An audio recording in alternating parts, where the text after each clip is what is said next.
Hey guys, this is a retelling of the story of Genghis Khan and the Making of a Modern World by Jack Weatherford. If you've already read the book, or interested in reading it and others on Genghis Khan, then this is the video for you. I made this summary of the book into a three-part story. All the videos retell what's in the book, but are all accompanied with my poor attempts at art and pretty dry sense of humor. So without any more rambling, here we go. Genghis Khan, the most interesting man in the world. Just the name Genghis Khan is enough to conjure up images of a relentless, bloodthirsty barbarian on a horseback in a civilized world. But like most famous historical figures, he was a lot more than what we think. He was also a visionary leader, progressive ruler, religious freedom advocate, and so much more.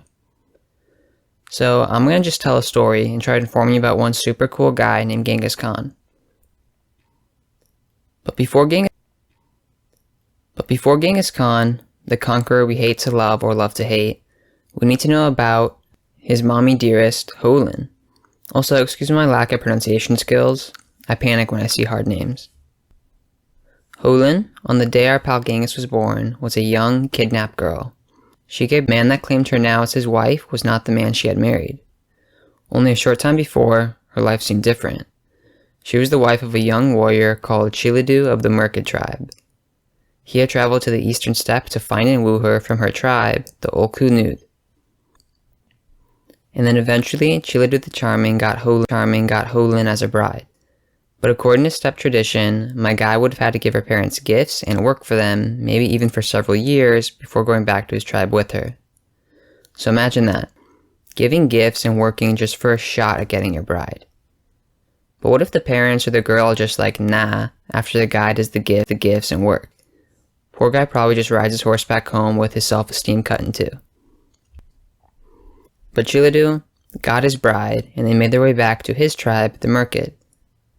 She got to ride in a small black cart pulled by an ox or yak while he rode his horse beside her. They would have traveled pretty easily over the steppe in the Onan River, and then entering the mountainous range that divided them from the Merkid lands. Only a few days of travel and voila, they would have made it to the fertile grassland of the Merkid's herds.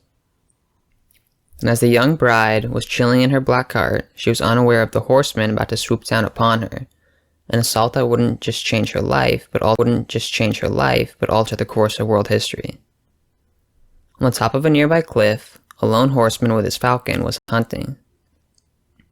Unseen, he gazed upon the two newlyweds and thought how much a greater game it would be to capture what lay in the black cart. So he quickly rode back to his camp to find his two brothers, to make a marriage for a wife like Holin, and he might have not wanted to do that whole service part either, and I don't blame him. So what was a guy to do in order to find love when he was too poor and too lazy? Exactly. He kidnapped his potential wife. What could be more romantic than tying up your partner and asserting total dominance? Well, that's what this guy does with the aid of his two brothers. The three of them set in pursuit of the newlyweds. Chilidu did his best to draw the attackers from the cart, and lost them by circling around the base of the mountain, returning to his bride. But his new bride knew the attackers would not be fooled for long, so she decided to give her husband a chance. Holin, only 16, convinced Chilidu to leave. She gave him her blouse as a parting gift and told him to save himself, or he quickly rode off while glancing back at his lost bride. Seems a bit strange to give your blouse as a parting gift, right? No intimate hug or a final kiss. Well, smell holds a deep and important place in steppe culture, so while we might hug or kiss on meetings or goodbyes, the steppe nomads sniffed one another, kind of like a kiss. And with Chilidu out of her sight, her captor and the man destined to be her new husband was upon her. He was called Yasuge of the Small. By this time, he was simply a member of the Borte clan, which was subservient to its more powerful Taichiyud relatives. To top off the whole being kidnapped thing, Yasuge already had a wife, Xochitl, and a son with her, so poor Holin would have to struggle for a position within her new family. Anyways, shortly after he kidnapped Holin, Yasuge went on a campaign against the Tatars, a sort of umbrella term encompassing different Turkic tribes, and during it he killed a warrior called Temujin Uji. Finishing up his campaign, he returned home for the birth of his son. In the spring, returned home for the birth of his son. In the spring of 1162, on the land by the side of the Onan River in Mongolia, the boy who would become Genghis Khan was born, bearing the name Temujin, after the warrior his father had killed. According to an often repeated account, Hulin's baby supposedly stretching something in his right hand. She gently pried back his fingers to find a large, black blood clot. From somewhere in his mom's womb, the boy had grabbed the blood clot and brought it with him when he was being born. So what would a young, illiterate girl make of that?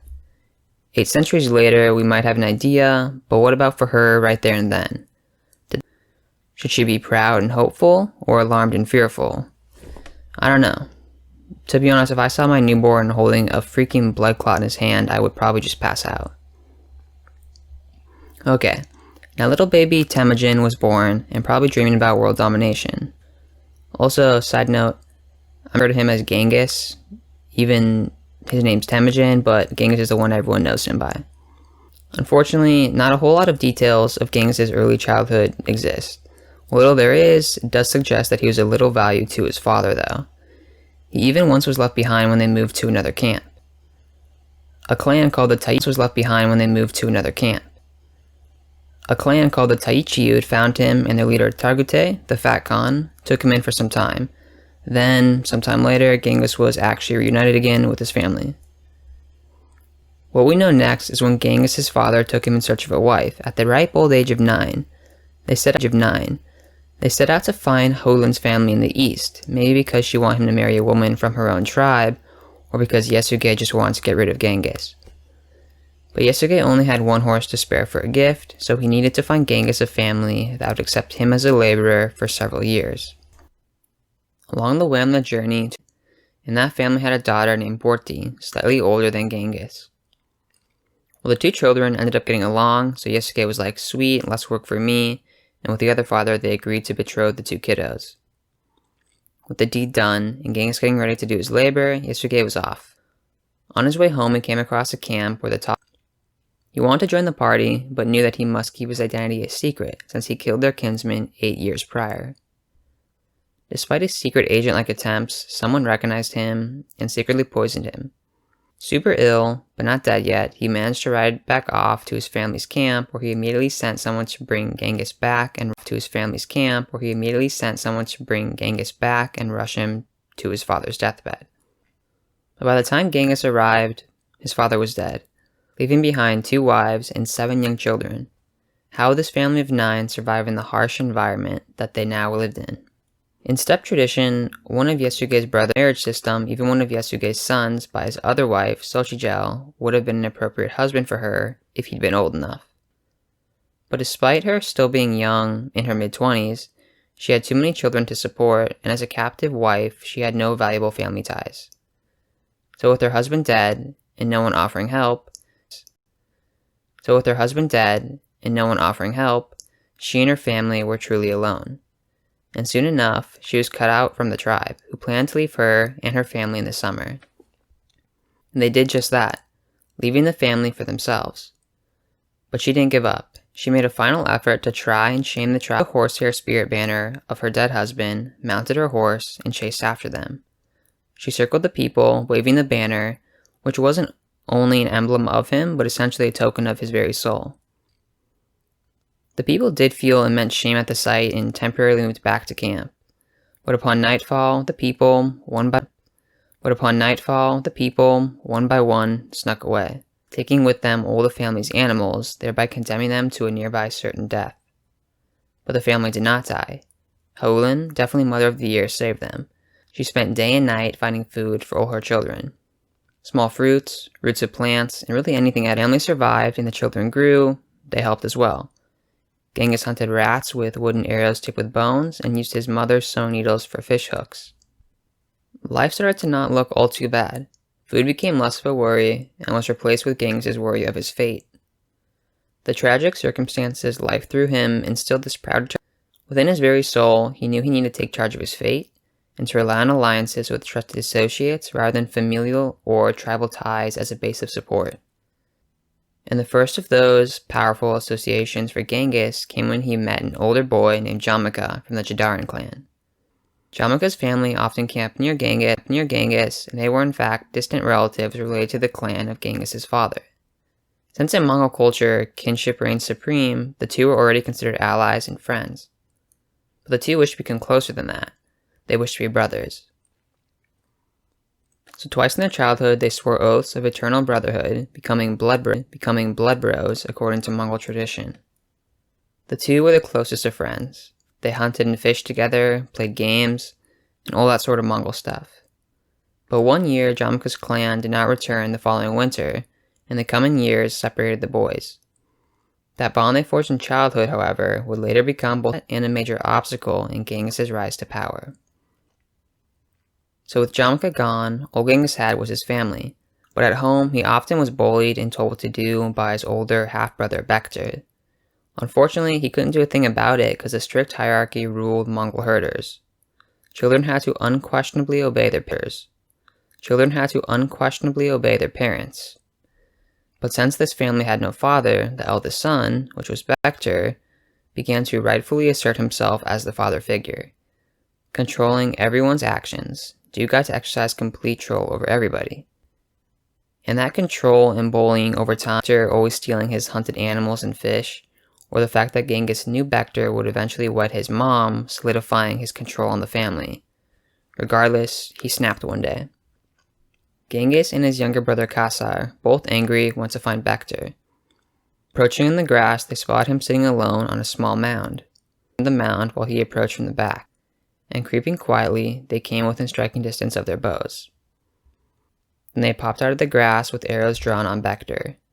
Bektir, not moving or showing fear, simply sat there. And with the release of the arrows, Genghis and Khasar killed their half-brother. Genghis and Khasar killed their half-brother and returned back home, leaving him to bleed and die alone. But their return home was not warmly received.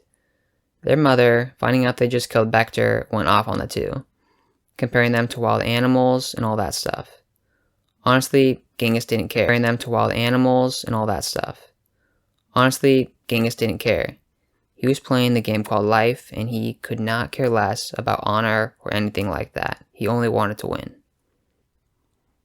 Although now he was free of Bektir's grip on him and his family, he committed a taboo act. His family would have to flee that. Before this, the family was simply just a bunch of outcasts, but now they were essentially criminals. The killing gave anyone who wanted to hunt them down a perfect excuse to do so. Taichiyut did so, and sent a party of warriors to punish him for killing in their territory. With no place for him to hide, they easily captured him. An effort permitted him to walk, but he could not use his hands for eating or drinking. Along with that, he was to be cared for by a servant family who happened to be very kind to him. Well, Genghis was not meant to live as a prisoner and would soon escape. One day while his captors got drunk and he was caring for one of their boys, he smacked the kiddo and knocked him out. He ran hid in some weeds while the Taichiyuts began a search for him. Luckily, the father of the servant family that took care of him had spotted him first. Instead of turning him in, he told Genghis to wait till night and then flee. But when darkness came, he did not flee. He made his way back to the servant family tent and entered,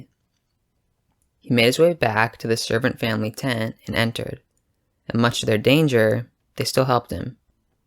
They removed the contraption on Genghis and burned it. They hid him in some wool the next day until night fell.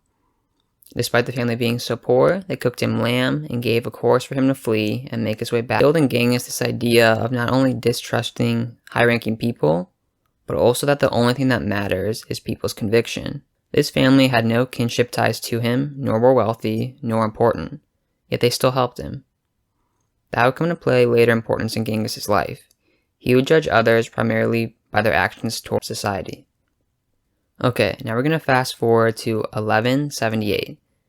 Genghis just turned 16, and he had not seen his intended wife, Borte, since his father's death 7 years earlier. But he felt confident he could go find her again. With the help of his half-brother Borte, he set off down the Kurlan River in search of her family. They eventually found them, and Genghis was delighted to see that Borte, now 17 or 18, was still waiting for him. So she left with Genghis and his brother back to their home. And by custom, a new bride brought a gift of clothing to her husband's parents. When she came to live with them. Borte brought a coat of the most prized fur on the steppe, black sable. Genghis would have presented the gift to his father, but since he was no longer, he had the idea to put it to better use. He used the coat to revive one of his father's old friendships, hoping to make him a man was Torgi, an Anda or sworn brother to Yesuge. Torgi, though, was more commonly known later as On Khan of the Karyid tribe. The Karyid tribe lived on some of the most luxurious steppes in central Mongolia. Unlike the scattered clans of the Mongols, the Karyid was made up of a powerful tribal confederacy of tribes under a single Khan. At this time, the great expanse of the steppe north of the Gobi fell under three major tribes: On Khan in the center, Tayan Khan and his Naiman tribe to the west, and the Tatars in the east under Oltan Khan. Okay, back to Genghis. He left Borte with his mother at home and was getting ready to be off to see On Khan.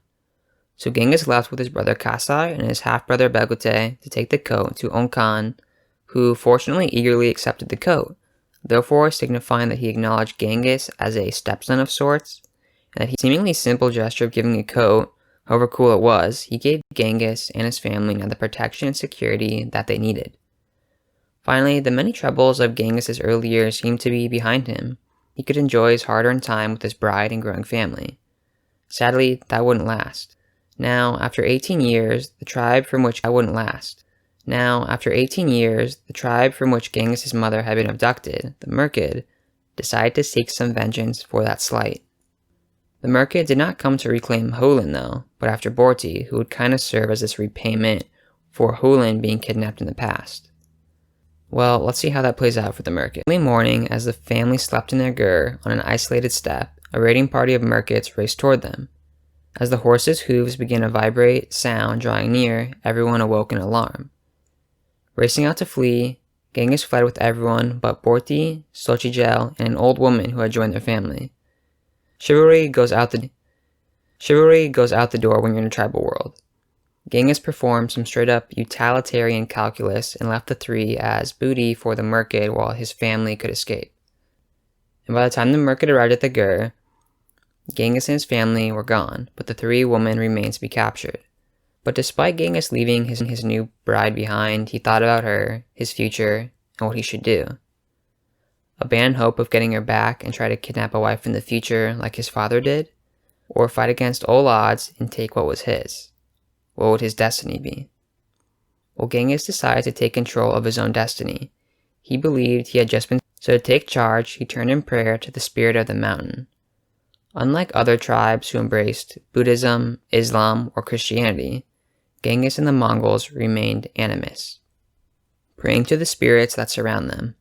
They worship the eternal blue sky, the golden light of the sun, and all spiritual forces of nature. So it's here at the mountain that is called Burkin Khaldun, literally God Mountain, where it is the earthly place closest to the eternal blue sky and sacred heart of the Mongol world, where Genghis offered a prayer of thanks for protecting him. In Mongol practice, he sprinkled milk into the air and onto the ground. Unwinding his belt from his rope, he hung it around his neck. The sash or belt was the center of a Mongol man's identity, so for Genghis to remove it was to show he was powerless before the gods around him. He then removed his hat, put his hand on his chest, dropped down onto the ground 9 times to kowtow before the sun and before the sacred mountain. The beginning of a long and intimate spiritual relationship that he would maintain with that mountain, as he believed it to be the source of his strength from then on. Now Genghis made a choice for his destiny. He would choose to fight. He would find his wife or die trying. Genghis followed the Tula River down to search for the camp of On Khan and seek his help. When he found the Khan, he explained what went down and said he wanted to attack the Merkid on a raid. The old Khan immediately agreed, as he had his own lingering feud with the Merkid as well. The Khan also sent Genghis to seek more help from a rising Mongol ally of the Khan's, who, as luck would have it, that man was none other than Jamukha, Genghis' sworn blood brother, or Anda. The two met, and Jamukha readily agreed to help to fight. Together they would form the steppe ideal of a good army, Ong Khan leading the right wing and Jamukha on the left. The armies of the Ong Khan and Jamukha leading the right wing and Jamukha on the left. The armies of the Ong Khan and Jamukha would gather with Genghis' small band at the source of the Onan River near Burkan Khaldun, from where they would cross the mountains and drop down on the steppes into Murkid territory along the Seleng River in the direction of Lake Baikal. Together the armies swarmed the raiding and looting began, and Genghis began a search for Borte, camp after camp, shouting her name. But apparently she had been given as a wife to a Murkid warrior and was being sent away from the battle. But amid the confusion and darkness, Borte, who was fleeing, heard a voice crying out her name. She recognized it and restored it. She recognized it and restored it. She ran till she got to Genghis sitting atop his horse. Though distraught, he could see it was Borte, and immediately they embraced at having found each other. At last, Genghis had won his wife back, and nothing else mattered to him. He had Borte, inflicted pain onto the ready to return home.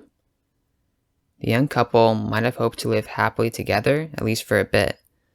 But as happens in life, the solution to one problem can create another. Genghis found that Borte was pregnant. We don't know if it was Genghis' baby or not, but soon enough the baby would be born, and Genghis would have a son he would name Joki, maybe just Joki, and that name happens to mean visitor or guest. So after the whole rescuing and raiding thing, Genghis made the choice to join a small band with Jamukha's. This prompted their third sworn vows of brotherhood, of which they performed in a public ceremony. Now combined with this new larger group, Genghis moved his smaller group away from the mountains and out onto the steppe with Jamukha. Genghis made the trade from being a hunter to that of a herder. Along with that came not only an easier supply of food and a higher standard of living, but also the transition into being a steppe warrior, one role that Genghis would excel at. So now all seemed pretty chill. Life is going well, and for the past year and a half, Genghis has learned a lot from Jamukha's clan, but something was gnawing at him. The whole social dynamic, kinship hierarchy thing was really getting under his skin. In particular, under the kinship hierarchy, each lineage was known as a bone. The closest lineages, where no intermarriage was allowed, are called white bones. More distant kin, with whom you could marry, were called black bones. Since all were more or less interrelated, each lineage claimed descent from someone important. So Genghis and Jamukha were distant cousins, but of different bones, because they traced their ancestors. Jamukha descended from her first husband, who was a herder, and Genghis descended from a forest hunter who kidnapped the woman after he killed her husband. So according to this descent, Jamukha could claim that he descended from the firstborn son and was fathered by a stepman. His lineage was then higher. Although something like that could be used to show a bond between a constant animosity. Within the band, Jamukha's family ranked as white-boned, and Genghis was part of the distant black-boned kin. He could only ever be white-boned if he established his own band with him at the center. So trouble starts brewing as more time goes by, and Jamukha starts treating Genghis less like an Anda and more like a little brother. Always throwing the whole firstborn of a distant kin thing in his face. Soon enough, Genghis would have enough of being considered inferior. In the middle of May in the year 1181, Jamukha called for breaking winter camp and headed toward distant summer pastures. Jamukha and Genghis rode off together as usual at the front of a long train of their followers and animals. But for some reason, on that day, Jamukha decided that he was no longer willing to share any leadership position with Genghis. Maybe Jamukha, while he took the good animals and camped near the mountains. Upon receiving the order, Genghis dropped back to talk to his mother Hulin and ask her advice. Borte, overhearing him, interrupted and shouted that he should break with Jamukha, set off on their own, and whomever wanted to follow could. Later on in the day, when Jamukha stopped to pitch camp and rest for the night, Genghis and his entourage fled in secret and moved through the night to put as much distance as they could between themselves and Jamukha. And either by plan or spontaneous choice, many of Jamukha's followers went with them, with a good deal of animals too. Despite that, Jamukha didn't pursue them. But the rift between the two men that began on that early summer night in 1181 would evolve into 2 decades of warfare, as Genghis and Jamukha would both rise in stature as leading Mongol warriors. After the split at age 19, Genghis began to become determined on becoming a warrior leader of his own renown. He desired to attract followers, build a base of power, and aimed to become a Khan. He knew that pursuit would eventually bring him into an epic feud with Jamukha to see who'd be best, but that was all in the future. So over the coming years, Jamukha of alliances and loyalties. Though neither one could seem to unite all the lineages into a single tribe like the more powerful Kirid, Tatars, or the Nayman. It is in the summer of 1189, and 8 years after his break from Jamukha, that the 27-year-old Genghis decided to make a play for the title of Khan, chief of the Mongols, sat beside the Blue Lake at the foot of the heart-shaped mountain where they held the traditional council called a Kurultai. The families, lineages, and clans voted just by showing up. Their presence was the endorsement for him as Khan, and not appearing meant voting against him. While only a modest amount turned up, larger majorities still supported Jamukha. So Genghis' tribe now consisted of his family, some loyal friends, and other scattered families. In addition, he was still a vassal to the Ol Khan. So to show he meant no challenge to the Ol Khan, he sent an envoy to him and the Kirid to reassert his loyalty and ask for a blessing. Genghis' envoy explained what was going on and that Genghis just wished to unite the Mongols under the leadership of Ol Khan. Well, the Khan agreed and wasn't worried at all. He cared little about the Mongols other than them remaining loyal. Actually, the Khan was kind of undermining Genghis. He supported both Jamukha and Genghis and the Mongols a real chance to unite. But he didn't care, because in the end, he just wanted everyone under his control. After receiving the support and blessing from the Ol Khan, Genghis then began to function as a Khan of this minor group. He began a radical process of erecting a new power structure within the tribe. So in most steppe societies, the chief's court was called an ordu or horde. Typically it consisted of relatives and served like this aristocracy over the whole tribe, managing it and leading it. Genghis, however, assigned some dozen responsibilities to various followers according to the ability and loyalty of the individual, not some family tie. He gave the highest positions as his personal assistants to his first 2 followers, Borte and Jelmi, who showed loyalty, a trait Genghis highly valued. Honestly, Genghis had a crazy knack for seeing someone, assessing their skill and character, and assign them to what they would excel most at regardless of their lineage. Of 150 warriors, 70 for the day and 80 at night to surround the camp at all hours. Under Genghis, the administration of this Mongol tribe became more and more efficient and really became an extension of Genghis' own household. But despite these positive things, Jamukha still commanded his own much larger following than his white-boned kin. Genghis was nothing but an insolent upstart who needed to be taught a lesson.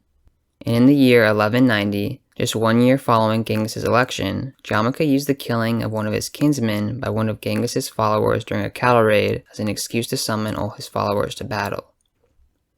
Each side rallied an army, probably not more than several hundred on each side, and in the ensuing battle, Jamukha's forces routed Genghis' followers across the steppe. To prevent the regrouping against him, Jamukha then did one of the cruelest shows of revenge ever recorded on the steppe. First, he cut off the head of one of the captured leaders. The spilling of the blood and disgrace to the head, the most ritually sacred part of the body, defiled the dead man's soul. And tying it to the most obscure part of the horse was shame for his whole family. Some records also say that Jamukha boiled 70 young male captives alive in cauldrons. A form of death that would have destroyed their souls and thus completely annihilated them. Not sure if that's true or not, but regardless, whatever Jamukha did after the battle was horrific. Instead of proving a point against Genghis, it only made many of his followers fearful of him and his unwarranted cruelty. What it did prove was the emphasis on the growing divisions between old aristocratic lineages based on inherited power against the lower-ranking lineages based on one's ability and loyalty. Although Genghis lost the battle, he did gain public support and sympathy among the Mongols. Defeated for now, but slowly and eventually, Genghis and his tribe would collect themselves together and stand behind their young Khan. The year and an unexpected opportunity soon arose. There was a chance for a foreign raid and tons of plunder that would increase his military prestige and his economic power among the Mongols. So it goes like this. There was this civilized bunch called the Jurchen of Cathay in the south of the Gobi. They seemed to always get involved in tribal affairs and were traditionally allies of the Tatars. But they started to think that the Tatars were getting too strong, so they convinced Ong Khan to raise an army to attack them. Ong Khan agreed and decided to ask Genghis for aid and enter an alliance with him and the Golden Khan of the Jurchen so that they might jointly attack the Tatars and plunder the rich Tatar tribe. Well, in the winter of 1196, the Kharid ruler Ong Khan and Genghis with his Mongol followers set out. They carried out their raids in typical steppe fashion, just on a grander scale, and it brought quick success. When killing and looting all the goodies, Genghis noticed just how awesome it was to fight and steal stuff. This might act on becoming an outright terror of a warrior and raider. After the raiding and looting was complete, a thought crossed Genghis' mind. He saw clearly how the powerful kingdom just played one tribe against another. One year they might ally with the Tatars, and the next year the Kharid. An ally today is tomorrow's enemy. It was a cycle with no clear forth fighting forever, with peace never being an option, and that didn't settle well with Genghis. But Genghis had other things to worry about at that moment. He still had a struggle ahead of him against Jamukha for control of the Mongols. Luckily, the wealth looted from the Tatars attracted more followers, thus increasing his power. Both more power and wealth, followers, thus increasing his power. Both more power and wealth also meant more potential enemies wanting it from you. One of those was a tribe called the Jurchen. The whole animosity between the Jurchen and Genghis actually began before the raid he just went on when they did not show up to help him. Then some other stuff went down that made Genghis equal. He had invited the Jurchen to a feast, and a Jurchen man tried to steal one of his horses. Genghis' half-brother Borte attempted to chase the man, but was stopped by another Jurchen called Borte the wrestler. Borte was ready to wrestle the man as it would have been custom in a disagreement among equals. But Borte treated him as a lesser, taking out his sword and slicing Borte across the shoulder. To draw blood in that manner was a serious insult and prompted fighting among everyone at the feast. Eventually, the Jurchen raided stuff from Genghis and killed some of his followers. And all this stuff was... So, when he was done officially with his campaign against the Tatars, the Jurchen were on his hit list. He launched a campaign against them in 1197 and easily defeated them with his new honed skills as a leader and a warrior. And it's at this point where Genghis instituted his second radical change. The first was the appointment of loyal allies. The second would be that concerning how to deal with the people he defeated. So in the long history of steppe warfare, a defeated tribe was looted, some members taken prisoner, and the rest kind of just left to do their thing. But defeated groups usually just reorganize, counterattack, or just joined new tribes. But in the defeat of the Jurchen, Genghis instituted his second policy change that showed his ambition to alter the cycle of constant attack and counterattack and of making and breaking alliances. Genghis summoned a cureté of his followers to conduct a public trial of the Jurchen's leaders for having failed to fulfill their promise to join him in war against the Tatars and instead raided his own camp. Finding them guilty, he had them executed as a lesson about the value of loyalty to your allies, but also as a warning to the aristocracy of old lineages that they would no longer be entitled to special treatment. Genghis then took in lands and redistributed the remaining members of their group among the households of his own clan. Genghis took them in not as slaves, but as members of the tribe in good standing. He even symbolized it by adopting an orphan boy from the Jurchen camp and presented him to Hulin to raise in her ger not as a slave, but as her son. Having his mom adopt the kid, he was accepting the boy as his younger brother. Whether that was done for sentimental reasons or just good politics, Genghis did show a real desire to truly unite all people, even those he conquered. And in a final display of his new power, Genghis ended this Jurchen episode with a feast for both the victorious Mongols and their newly adopted relatives. For the feast, he invited Borte the wrestler, that guy who sliced Borte's shoulder in disrespect. Genghis invited him to officially wrestle his brother Borte fairly, but no one had ever defeated Borte, probably why they called him the wrestler. His wrath, so he let Borte win and throw him. And normally that would be that, but apparently Genghis and Borte had something else in mind. So with Borte face down on the ground, Borte seized Borte's shoulders and held him down. And upon receiving a signal from Genghis, Borte plunged his knee into Borte's back and snapped his spine like a glow stick. Borte then dragged Borte's paralyzed body outside the camp, leaving him to die alone. And with that awesome but savage finale, Genghis rid himself of all leaders of the Jurchen. The message he sent was clear: follow him faithfully, show disloyalty, and you will get no mercy. So once all this was done, Genghis moved everyone downstream on the Kurlan into their territory. He made his new base camp near the smaller Senka River. Eventually that would become his capital, known as Avarga, but at this moment it was just a remote camp. And over the course of the next 4 years, Genghis's followers prospered and grew in their new home. But Jamukha still refused to recognize Genghis's leadership and became a rallying figure for all the aristocratic clans that disliked Genghis's radical policy ideas. Soon enough, Genghis and Jamukha, the sworn Andas, to come toe-to-toe. But for now, that'll be the end of part 1 of Genghis Khan. Next part will start off with Jamukha making his move and challenging Genghis. Then we'll see Genghis make some radical changes, start to truly